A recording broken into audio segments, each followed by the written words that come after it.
We're hooked on anniversaries, and 500ths are big anniversaries, but above all, Henry is a big man. He's big in the physical sense, he's big in the impact on English history.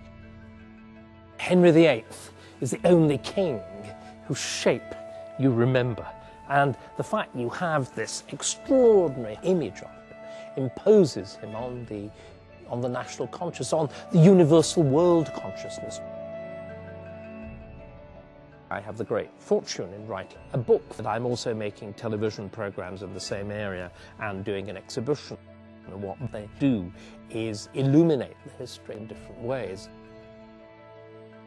It is that process that I call academic knitting, as you know, you go minutely through source after source after source, and you dig out these little fragments of information that together build up.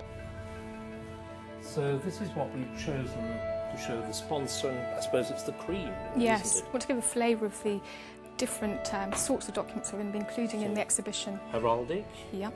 Accounts, and autograph letter, Henry's autograph letter. Then we have one of the coastal defence maps here, which we're going to digitise. Which is, I think, one of the things that will most surprise you.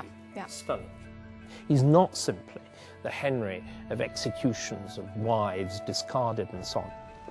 The period of really astonishing change in English history, that happens under Henry, and he is at the heart of that process.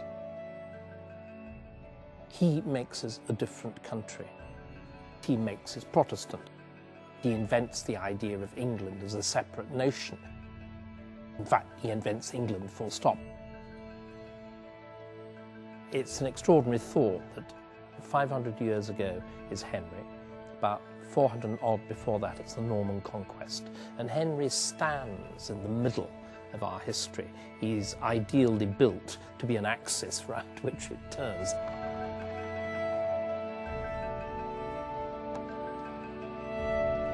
Imagine a world in which an individual had never heard of Henry. 6 what? Cuts their heads. 2. Did you say 2? No. And divorces them. Oh, come off it, you know. Who spends his entire life, you know, struggling to get a son and then leaves 2 women as... Oh, come on, this is... Yeah. So yes, the truth is very, very, very much stranger than fiction and vastly more interesting.